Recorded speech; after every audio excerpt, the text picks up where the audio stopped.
একটা হলো আমরা ইতিহাস বললাম, দ্বিতীয়ত হলো আমাদের প্রয়োজন কেন এটা করা। তিনটা মৌলিক বিষয় বললাম। একটা হলো যারা ঈমান আকীদার ক্ষেত্রে রাজনীতিক হয়ে যায় এদেরকে সঠিক পথে নিয়ে আসা।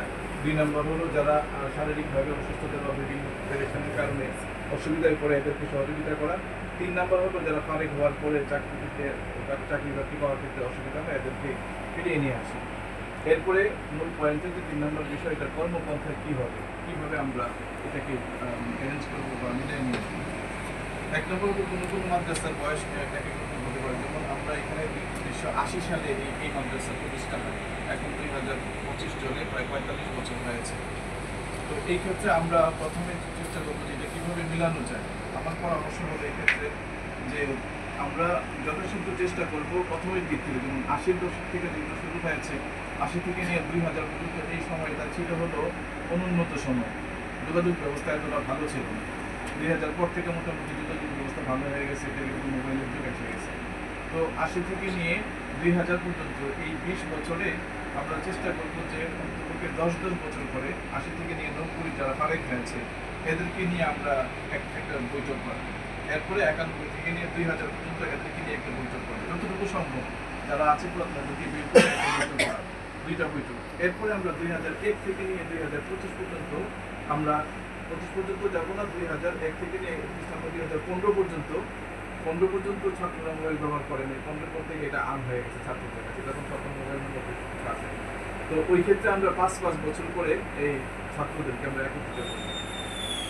আমি আবার একটু স্পষ্ট করি বিষয়টা। 1 নম্বর হলো যে যেহেতু 1980 থেকে শুরু হয়েছে, 80 থেকে নিয়ে 90 পর্যন্ত এই 10 বছরের যারা ফারিকিন আছে, আপনা আছে, এদেরকে আমরা নিয়ে একবার একটা বৈঠক করবো।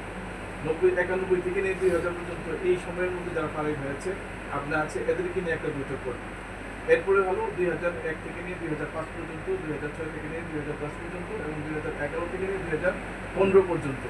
এই পর্যন্ত আমরা 5 বছর যারা ফারিক হয়েছে, আপনার ছিল, এদেরকে নিয়ে আমরা একটা বৈঠক করি এবং এদের সময়টা যত কম হয়, 6 মাস বা 1 বছরের ভিতরে হওয়া যায়। এরপরে 2016 থেকে নিয়ে 2025 পর্যন্ত যেহেতু এই সময়টাতে ফারিকিন বেশি, হিফজখানাও আছে, কিতাবখানাও আছে, আমরা প্রত্যেক বছরের 1 মাস অন্তর বা 2 মাস অন্তর প্রত্যেক বছরের ফারিকিনদেরকে নিয়ে আমরা একটা বৈঠক করি। এইভাবে আমরা 1 বছরের সময় নিয়ে এইটুক করে আমরা একটা এন্ট্রি করে ফেলি যে কারা কারা ফারিক হয়েছিল বা কারা কারা আপনা ছিল, এদের নাম ঠিকানা আমরা সংগ্রহ করে তারপরে আমরা এদেরকে নিয়ে কাজ শুরু করি। তখন আমাদের টার্গেট থাকবে যে আগে সবাইকে নিয়ে, যেহেতু 1980 থেকে নিয়ে 2025 পর্যন্ত 45 বছরের মধ্যে যারা আছে সবাইকে নিয়ে ব্যাপকভাবে আমরা একটা সম্মেলন করবো, যেটা উন্নয়ন হবে উপজেলা সম্মেলন। ওই সম্মেলনটা কিভাবে হবে এবং এখানে আমাদের করণীয় কি থাকবে। 1 নম্বর বিষয় হলো যে সবাইকে একত্রিত করা এবং তাদেরকে একটা সম্মাননা পাগড়ির ব্যবস্থা করা।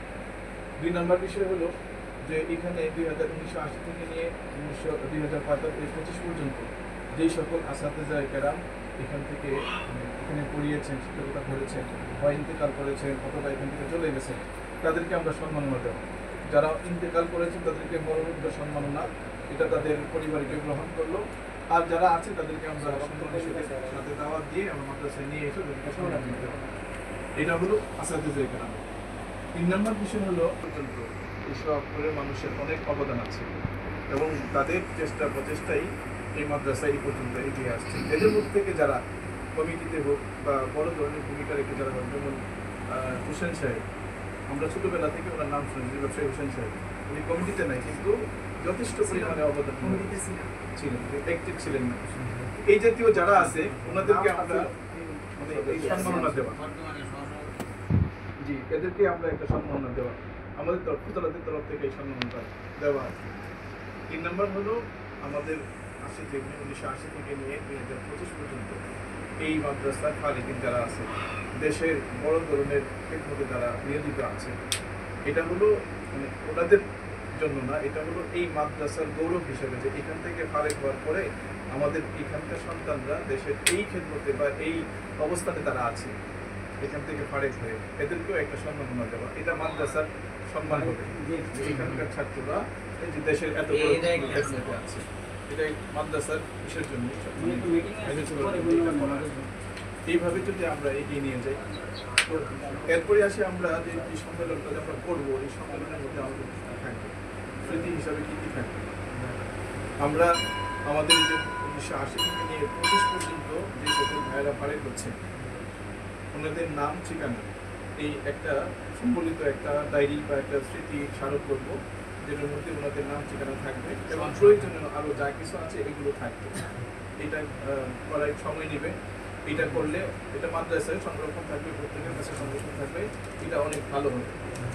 এরপরে হলো মৌলিক যে টার্গেটটা আমাদের, যে এই ডায়েরিকে কেন্দ্র করে বা এই ঠিকানাগুলো কেন্দ্র করে আমরা একটা প্ল্যাটফর্মে আসলাম।